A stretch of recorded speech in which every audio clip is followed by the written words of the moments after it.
his football IQ, and his vision for winning football.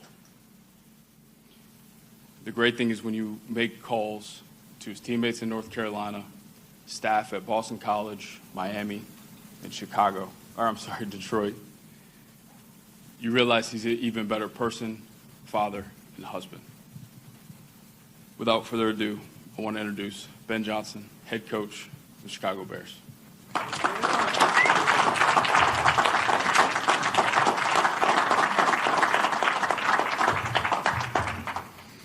Good morning. It is an honor to stand before everyone today as the head coach of the Chicago Bears. I would be remiss not to acknowledge a number of people that have helped me along the way here, starting with where I just came from. Sheila Ford Hamp and her family have been incredible for the last 6 years of my life, making Detroit and the Lions organization a great place for me and my family and raising our kids.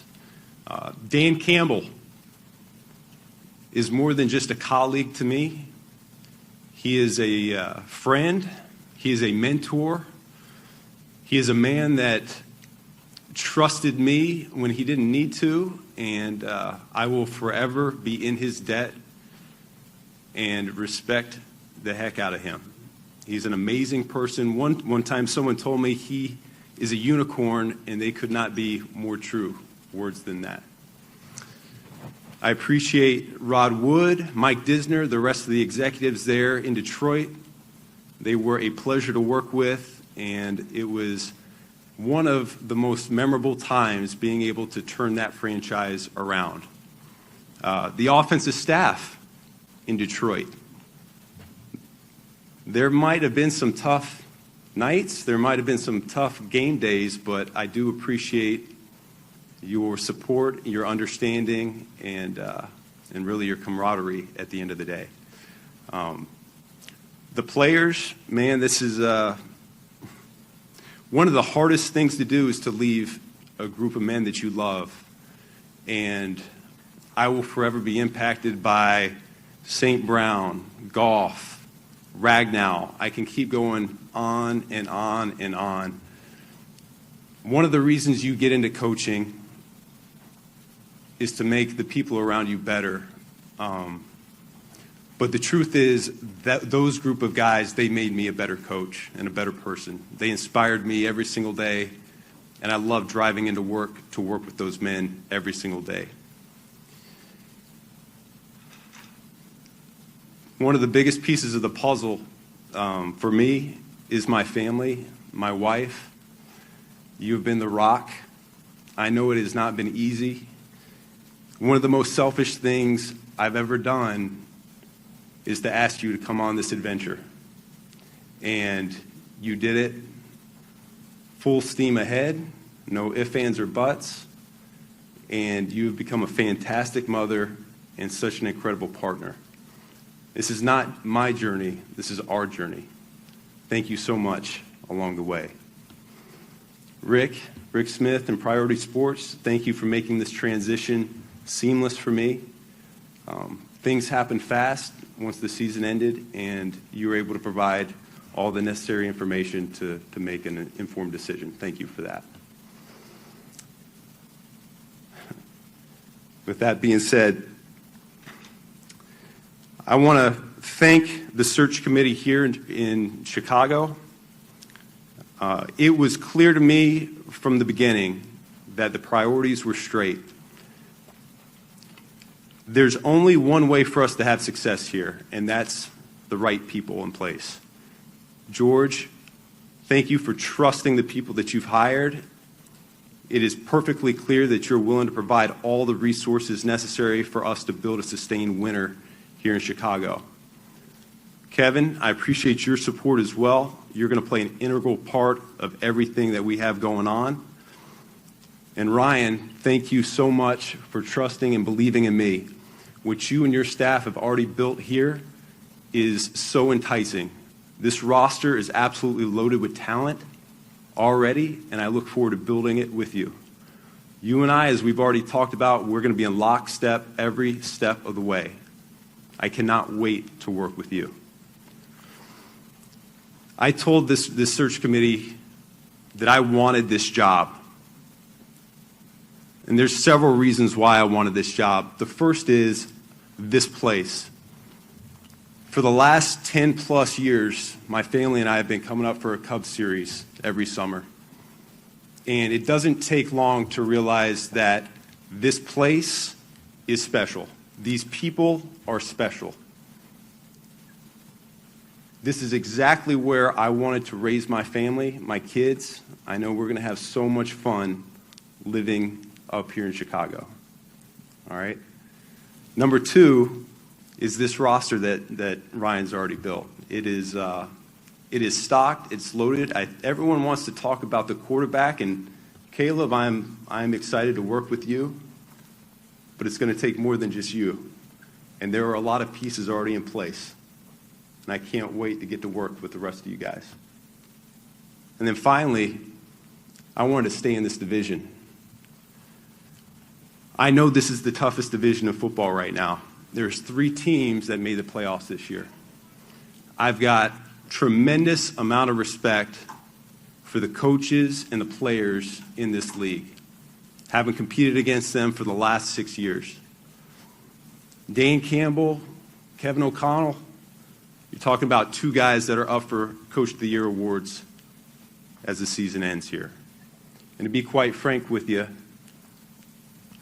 I kind of enjoyed beating Matt LaFleur twice a year. With that being said, I do have a message here for the players. Get comfortable being uncomfortable. The bar has been set higher than it's ever been set before. The only way for this team and for you as individual players to reach your potential is to be pushed and to be challenged. And that's exactly what I and my staff plan on doing. We are going to push, we're going to challenge. And along with those high standards, there's also going to be a high level of support as well. Everybody in this building is going to be all about helping you guys out. How do you become the best versions of yourselves? That's what it's going to be about from start to finish. When you walk in, it'll be crystal clear, the communication, the structure, and the consistency, and that will never waver. Our mission starting this spring is to win and to win now. I get goosebumps right now just thinking about being the head coach of the Chicago Bears. I know exactly what this role and this responsibility requires, and I cannot wait to get to work. Thank you. All right, if you have questions, you can raise your hand. We'll get to you with microphones. Please state your name and outlet before you ask the questions. Dan. Dan Weeder from the Chicago Tribune. Welcome to Chicago. Saturday afternoon, you walked into Ford Field to coach a playoff game, and by Monday afternoon, you were agreeing to a deal here to be the coach of the Chicago Bears. Can you take us through the whirlwind of that stretch for you, and then also why it accelerated the way it did? Yeah.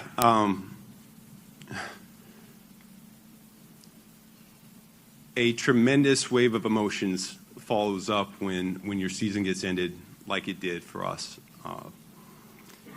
I'm still reeling through some of those feelings myself right now. It's a hard thing to do when you're around a group of guys as committed as we were to not only winning a division title, but getting the number 1 seed in the playoffs, but following through by winning a Super Bowl and coming up short the way that we did. I'm still reeling through that, what I could have done differently. Of course, as that game ended and exit meetings happened, information was brought to me about potential situations, and it did not take long for me to realize where I wanted to continue my career. With that, Ben, when you were exploring the Bears as a possible place to jump to for yourselves, what questions did you want answered from this organization to assure that it was the right fit for you? Yeah, I think to me, I talked about alignment last year when I came back to Detroit. And that was really important to me, was to see that the structure set up was conducive to winning. All those questions were answered throughout the interview process. The guys in front of me right here, George, Kevin, Ryan, I believe in them, and I really believe that we will be able to turn this place around. Hey, Ben. Adam Hogue, CHGO. As you said, Dan Campbell is a unicorn, but I'm curious what you were able to learn from him as you observed him that you feel like you're going to be able to bring to your game as a head coach here in Chicago. Yeah, Dan Campbell is truly authentic from the moment he steps into a building to when he leaves. He's entirely him, and I know everyone talks about being yourself, but he certainly embodied that over the last 4 seasons I was with him. So I will forever take that with me, along with his ability to empower the people around him. I've seen him totally delegate responsibilities, have complete trust in the people that he hires, and allow them to do their jobs. That's something that I plan on taking with me, and will do the same. Ben, to your left. Jason Leisure with the Chicago Sun-Times. Two-part question for you about the quarterback, about Caleb. I'd read interviews that you did where you talked about being very selective about jobs, looking for a place that would set you up to succeed. And my question is, how much of a factor was your belief in Caleb, your assessment of him, and what's your starting point for how you're going to coach him to play the position? Modern football in the NFL is quarterback-driven. That is no secret. You can look at analytics. Right now, quarterback success is a higher predictor of winning and losing than turnover ratio, which it's been for 20-plus years. Okay, that's changed. So there's no doubt Caleb played a large component into my decision. He is a phenomenal talent that had, as many quarterbacks do, an up and down rookie year. Where I see my role is as a supporter of him. This offense will be calibrated with him in mind. We're going to build this thing. This is not simply a dropping of a previous playbook down on the table and starting there. Nope. We're ripping this thing down to the studs, and we're going to build it up with him first and foremost, and then with the pieces around him next. I really look forward to challenging him and pushing him, as I said before, to continue to grow and develop.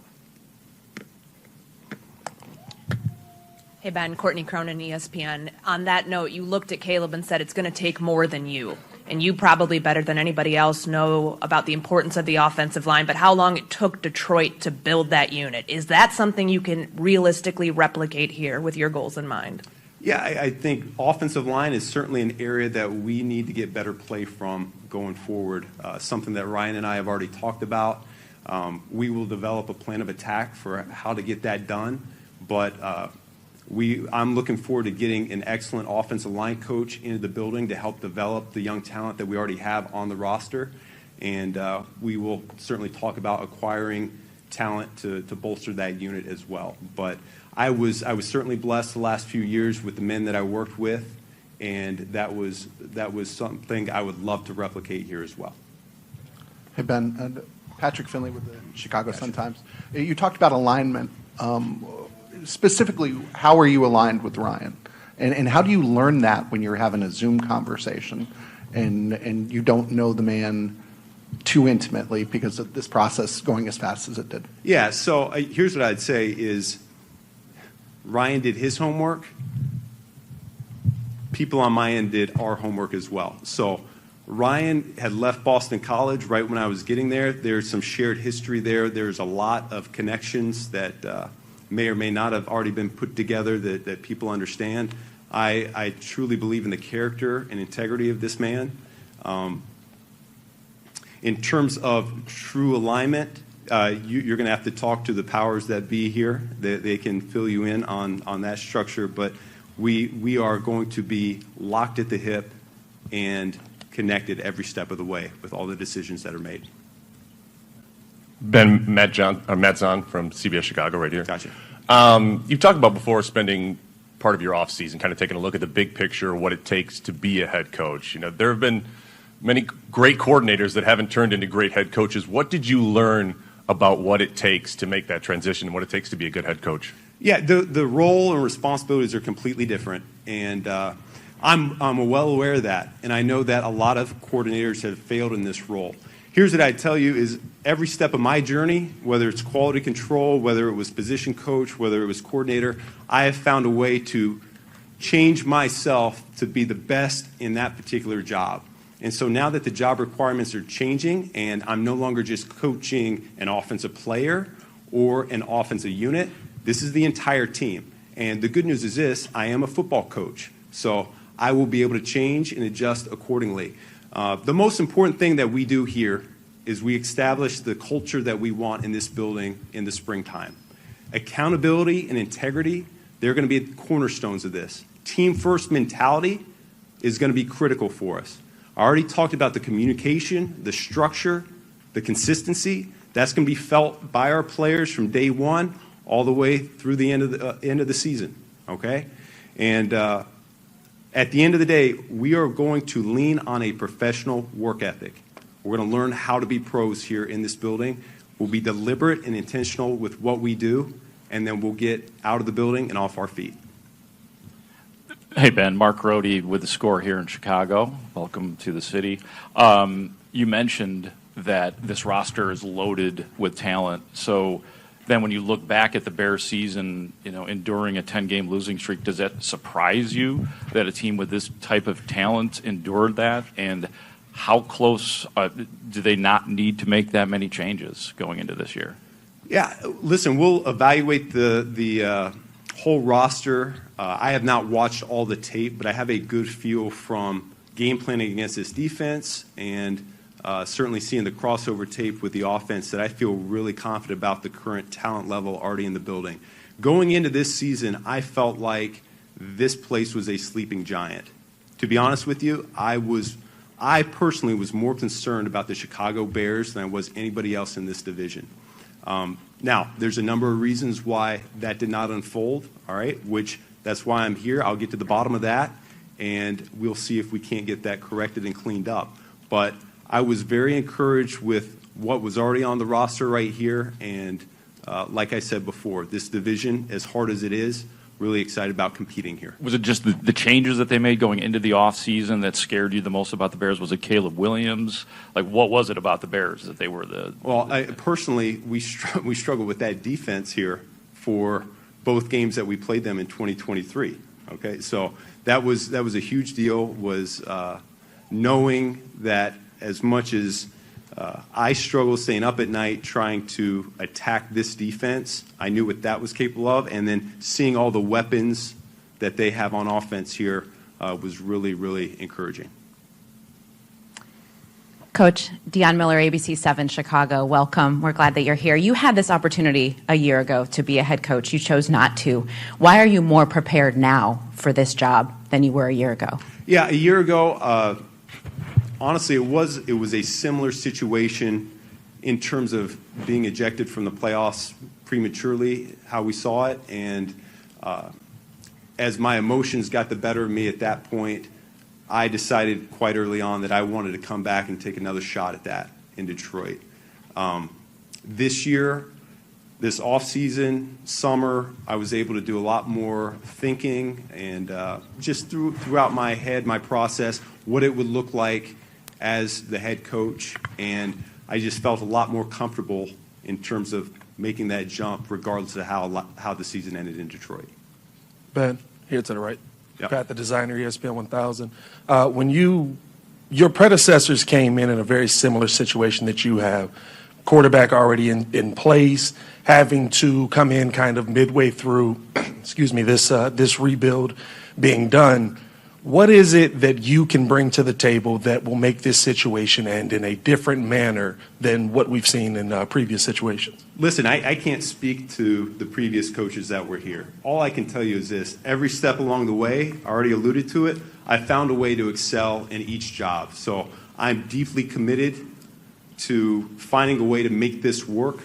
My core values really rest on work ethic, selflessness, and poise. And I expect that to be embodied within this team.